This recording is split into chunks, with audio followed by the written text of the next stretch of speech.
Now to Nepal, where more than 6,600 people are known dead and more than 14,000 injured from the earthquake that struck 1 week ago. Nepal's government is pleading for international donors to send tents, tarpaulins, and food.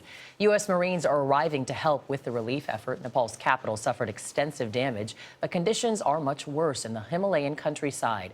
Seth Doane has more now from Katmandu. Seth, good morning. Good morning. It is a challenge getting aid to people who need it in this country filled with small airports and winding country roads. We wanted to get out of Katmandu into the country to see what it was like.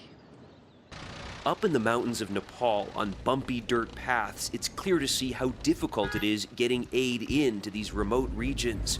We abandoned our van and walked the rest of the way to the devastated village of Ranipani. We were so tired and the pace of work is slow, Ronika Acharya told us. She and her family are trying to salvage bricks so they can eventually rebuild. The UN figures more than 130,000 homes have been destroyed across Nepal. These villagers tell us they have not seen any aid here at all. They do not need food. They say they can grow that. What they do need in the short term is tents and shelter, as they've lost so many homes.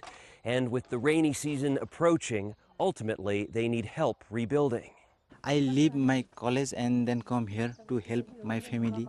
Surendra Acharya told us he was shocked to see his family home in ruins.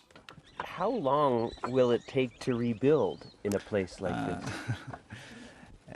It takes more than 3 to 4 years. A long time, years. Yeah. Before last week's earthquake, he'd wanted to study abroad, but for now, his future is on hold. His family is his top priority. I just say you don't need to worry. It's not our problem. It's whole nation's problem.